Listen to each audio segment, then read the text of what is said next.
and welcome to glennzb TV, the show that puts glennzb into your virtual headset.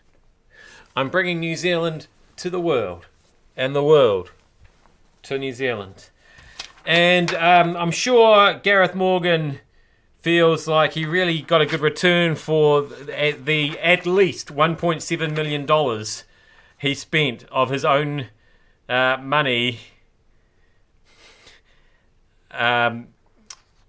trying to... what was he trying to do? Really? In the election? The Opportunities Party? Top. It's declared a $300,000 donation from him, that party. And this is on top of previous donations of $1.4 million. So, yeah. There's just so many other ways he could have wasted that money. I could have helped him waste that money in so many ways. That would have been caused him a lot less public humiliation than losing the election by as much as he did. Anyway. Most of my ideas revolve around the acquisition of bourbon and pizza, to be fair. A little bit of cheese for melting on top of things. Yeah. And quite a lot of electronic equipment, gadgets, devices. Upgrading those. But yeah, mostly bourbon, if I'm going to be really honest with you.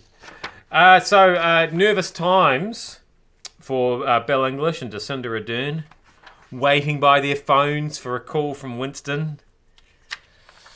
How come he never calls? I thought he was going to call me. Yeah, there's all those sorts of thoughts.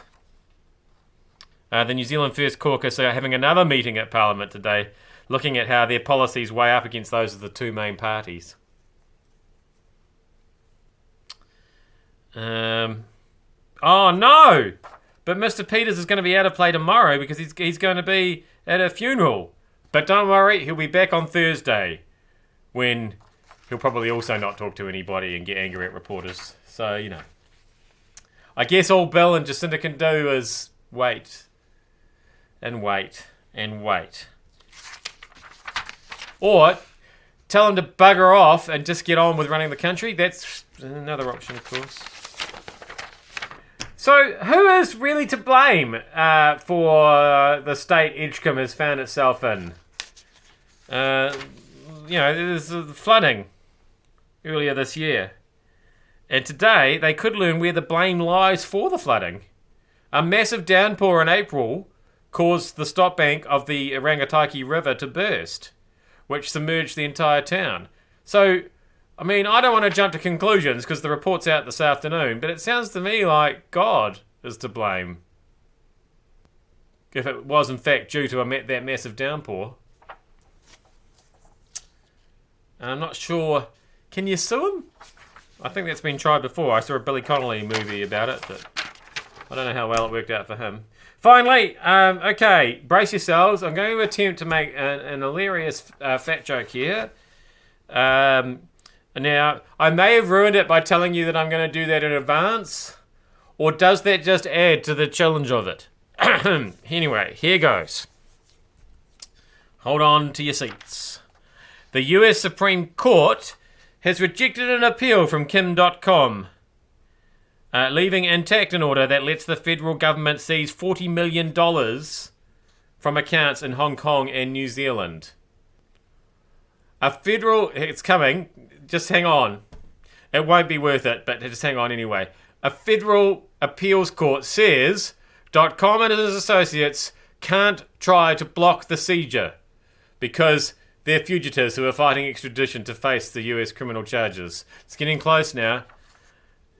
I don't know if you've met Kim.com, but I reckon if he tried to block the seizure, he'd have a fair chance.